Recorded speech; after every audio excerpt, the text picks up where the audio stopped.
Assalamualaikum warahmatullahi wabarakatuh. Alhamdulillah.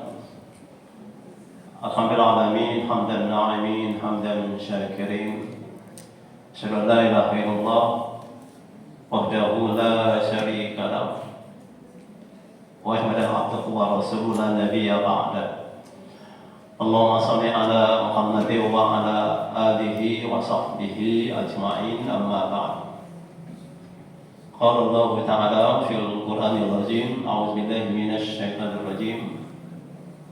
Ya ayyuhalladzina amanu taqullaha haqqa tuqatih wa la tamutunna illa wa antum muslimun. Wa qala aidan Ya ayyuhalladzina amanu taqullaha wabtaghu ilaihi al-wasilah wajahidu fi sabilihi la'allakum tuflihun. Qala Nabi sallallahu alaihi wasallam, khairun nas man ta'amruhu wa hasuna amaluhu wa sarrun nas man ta'amruhu wa sa'a amaluhu. Shadaqallahul azim wa sadaqa rasuluh. Hadirin jamaah salat qiyam Ramadan, sebelum salat Isya rahimakumullah. Tentu paling utama sekali kita bersyukur pada Allah Subhanahu wa taala karena dengan rahmat dan nikmat darinya hingga pada saat ini kita masih diberikan kehidupan, diberikan kesehatan, juga diberikan banyaknya kesempatan. Terutama sekali kesempatan kita dipertemukan dengan bulan Ramadan ini. Mudah-mudahan saum kita dan amaliyah kita yang lain pada hari ini khususnya dan hari-hari yang telah berlalu umumnya, kita berharap semua bernilai ibadah di sisi Allah Subhanahu wa ta'ala. Kenapa demikian? Karena memang tugas kehidupan kita adalah untuk ibadah. Maka Rasul menyatakan manusia yang baik itu adalah manusia yang beri umur, diberi kesehatan, tapi dia isi dengan kebaikan. Dan manusia yang buruk itu adalah manusia yang beri umur, tapi dia isi umur itu dengan keburukan dan kemaksiatan. Salam dan salam semoga senantiasa tercurah kepada qudwah dan uswah kita Nabi Muhammad sallallahu alaihi wasallam beserta keluarga, para sahabat dan para pengikut-pengikutnya. Mudah-mudahan kita tergabung di dalamnya yang setia untuk mempelajari, memahami, meyakini serta mengamalkan, juga mengajarkan ad-din Islam ini hingga akhir kehidupan kita masing-masing. Saya dititip amanah supaya sholat tarawihnya surat-surat pendek dan tausiahnya juga harus pendek. Baik, Bapak Ibu sekalian, di antara banyaknya keistimewaan bulan Ramadan ini, satu yang paling istimewa, yaitu Allah menurunkan Al-Quran di bulan Ramadan ini. Dengan Al-Quran inilah selama lebih kurang 23 tahun kerasulan Nabi SAW membimbing, mengarahkan orang-orang beriman sehingga mereka disebut oleh Allah sebagai umat yang terbaik di antara umat manusia. Kalau kita mendengar ayat kuntum khayra ummatin ukhrijat linnas ta'muruna bil ma'ruf wa tanhauna 'anil munkar wa tu'minuna billah, itu adalah ayat pujian Allah kepada orang-orang yang beriman, khususnya para sahabat yang mereka mengikuti tata cara beragama ini kepada Rasulullah SAW. Jadi betapa penting seorang mukmin, seorang muslim, manakala dia ingin dipandang oleh Allah sebagai manusia yang terbaik dalam pandangan Allah, maka jalannya tidak ada lain harus kembali kepada Al-Quran. Kalau kita membaca ayat Al-Quran, Bapak Ibu sekalian, betapa banyak perintah pada kita supaya kita takwa kepada Allah. Perintah pada kita supaya kita taat pada Allah dan Rasul, supaya kita beramal saleh. Ini menunjukkan bahwa beragama yang benar itu tidak cukup hanya ada pada keyakinan yang benar, tapi justru keimanan yang benar itu melahirkan ketaatan kepada Allah dan Rasul-Nya. Misalnya Allah menyatakan, A'udzu minasyaitonir rajim, dalam surat Al-An'am 153 Allah berfirman, wa anna hadza sirati mustaqiman fattabi'uhu wa la tattabi'us subula fatafarraqa bikum an sabilihi dzalikum wasaqum bihi la'allakum tattaqun. Allah menerangkan bahwasanya apa yang kami perintahkan ini, Al-Quran ini, Islam ini, sirati mustaqim, jalanku yang lurus, fattabi'uhu, maka hendaklah kamu mengikutinya, mentaatinya. Jadi mentaati di sini mempelajari, memahami, meyakini, mengamalkan. Fattabi'uhu. Dan jangan kamu, kata Allah, mencari cara, jalan, syariat yang lain. Kenapa? Fatafarraqa bikum an sabili, akan mencerai-beraikan kamu dari jalan Allah. Dzalikum wasaqum bihi la'allakum tattaqun.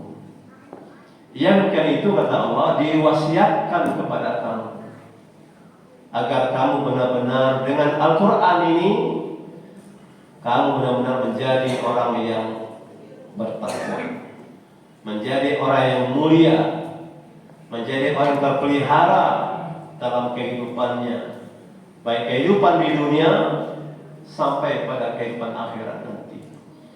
Jadi betapa besar kedudukan dan fungsi Al-Quran bagi orang-orang beriman khususnya, bagi orang-orang muslim khususnya.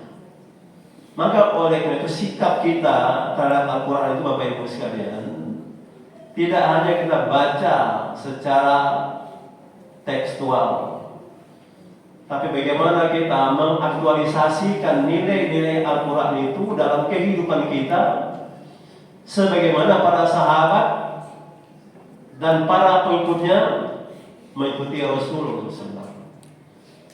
Sehingga Nabi menyatakan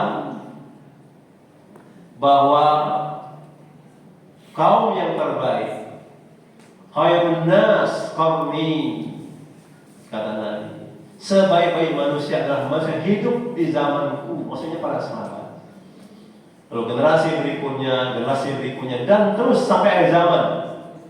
Artinya siapapun yang beriman, yang dia mengembalikan setiap persoalan hidupnya ini kepada nilai-nilai Al-Quran, Sunnah Rasul SAW, maka dia dijamin untuk tidak tersesat dalam kehidupannya. Maka Rasul menerangkan dalam sebuah hadis, kullu ummati yadkhulunal jannah illa man aba. Qila wa man ya'ba ya Rasulullah? Qala man ata'ani dakhala al-jannah wa man asani faqad aba. Apa kata Nabi? Setiap umatku, artinya setiap umat Islam yang mengikuti ajaran Islam, semua mereka masuk surga, kata Nabi. Illa man aba, kecuali umatku yang membangkang, umatku yang mendustakan ayat-ayat Allah, umatku yang menyombongkan diri dari syariat Islam ini. Para sahabat bertanya, ya Rasulullah, siapa orang yang tidak mau masuk surga? Karena dipastikan setiap yang beriman pada hari akhir ada surga dan neraka, pasti dia ingin masuk surga. dipastikan maunya pasti masuk surga. Rasul menjawab, man ata'ani dakhala jannah wa man asani faqad aba. Siapa yang mengikuti aku, kata Nabi, itulah orang yang mau masuk surga.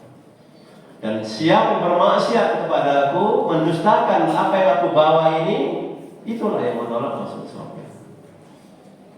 Maka di hadis yang lain Nabi mengatakan, la yu'minu ahadukum hatta yakuna hawahu taba'an lima ji'tu bi. Tidak akan benar iman seorang di antara kamu, kata Nabi, sehingga setiap keinginannya, keinginan apa saja, mengikuti ajaran yang aku bawa. Jadi betapa besar kedudukan Al-Quran, Sunnah Rasul SAW itu sebagai sumber aturan hidup kita. Maka kewajiban utama kita adalah mempelajari Al-Quran, mempelajari Sunnah Nabi, dan kita beradaptasi dengan apa yang dikehendaki oleh Allah dan apa yang diteladani oleh Rasulullah SAW kepada kita. Itulah jalan ketakwaan. Sirati mustaqimah. Jadi kalau kita dalam Fatihah setiap saat membaca ihdinas siratal mustaqim, tunjuklah kami jalan yang lurus, harus kembali kepada Al-Quran, kembali kepada Sunnah Rasulullah Sallallahu Alaihi Wasallam. Jadi Bapak Ibu sekalian, salah satu kelemahan kita kaum muslimin pada saat ini adalah kita tidak menjadikan dua sumber itu sebagai sumber nilai dalam kehidupan kita. Sehingga banyak kaum muslimin terjebak pada sikap beragama terhadap ibadah-ibadah yang sifatnya ritual semata, tanpa menjadikan nilai Islam sebagai nilai kehidupan kita di berbagai aspek kehidupan kita.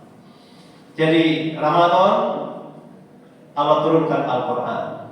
Maka siapapun yang menjadikan Al-Quran sebagai petunjuk hidupnya, dipastikan oleh Allah, oleh Rasulullah, dia akan tinggi derajatnya. Hadza bayanul linnas wa huda wa mau'izatul lil muttaqin wa la tahinu wa la tahzanu wa antumul a'launa in kuntum mu'minin. Al-Quran ini, kata Allah, berisi penjelasan. Semua penjelasan tentang kehidupan kita, hubungan kita dengan Allah sudah ada di dalam Al-Quran. Hadza bayanul linnas wa huda wa mau'izatul lil muttaqin. Dia petunjuk bagi manusia. Dia sumber pelajaran bagi orang yang ingin menjadi orang yang bertakwa. Maka oleh karena itu Allah mengatakan wala tahinu wala tahzanu wa antumul a'launa in kuntum mu'minin.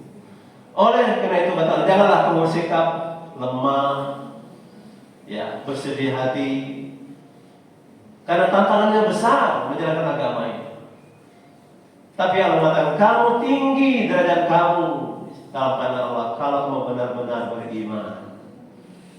Jadi hari ini Indonesia khususnya mayoritas beragama Islam.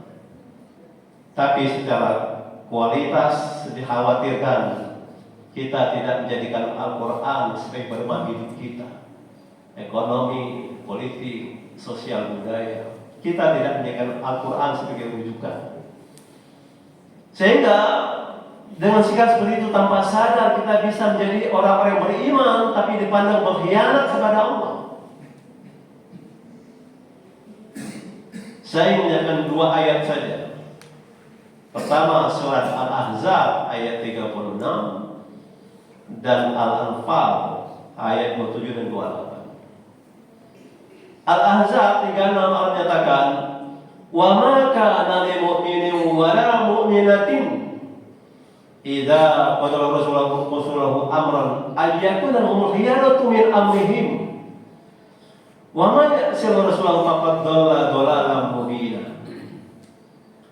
Apa kata Allah dalam firman-Nya itu?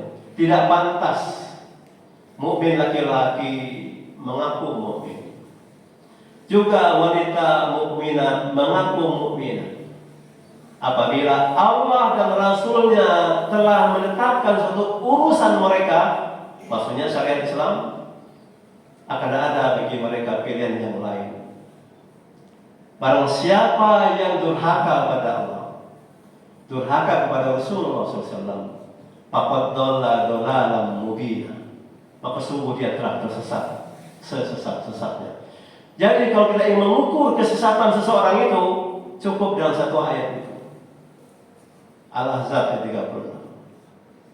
Al-Anfal 27-28 Allah mengatakan, ya ayyuhalladzina amanu la takhunullaha wa rasul wa takhunu amanatikum wa antum ta'lamun.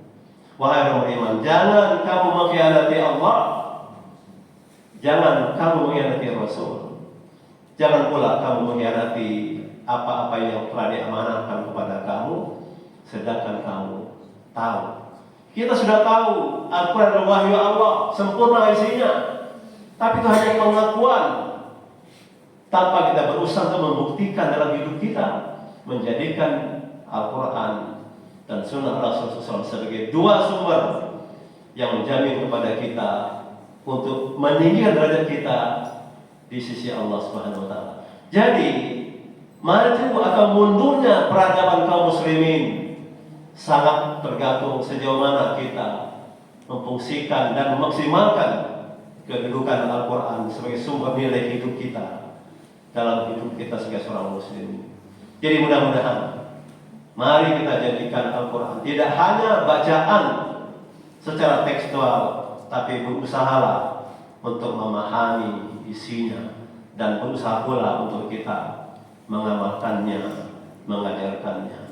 Demikian, mudah-mudahan kita benar-benar Ramadan ini mengevaluasi sudah sejauh manakah kita menjadikan Al-Quran sebagai petunjuk kehidupan kita, menjadikan Sunnah Rasul sebagai suri tauladan perilaku kita, karena sumber akhlak seorang muslim itu harus kembali kepada nilai-nilai yang terdapat di dalam Al-Quran sebagai wahyu Allah dan hadis Nabi sebagai refleksi dari wahyu Allah itu menjadi sebuah perilaku individu Rasul, sehingga kepadanya lah kita mencontoh dalam beragama ini. Akidahnya, ibadahnya, akhlaknya harus bertumbuh pada pribadi seorang yang bernama Rasulullah SAW sebagai khataman Nabi. Demikian, terima kasih. Wassalamualaikum warahmatullahi wabarakatuh.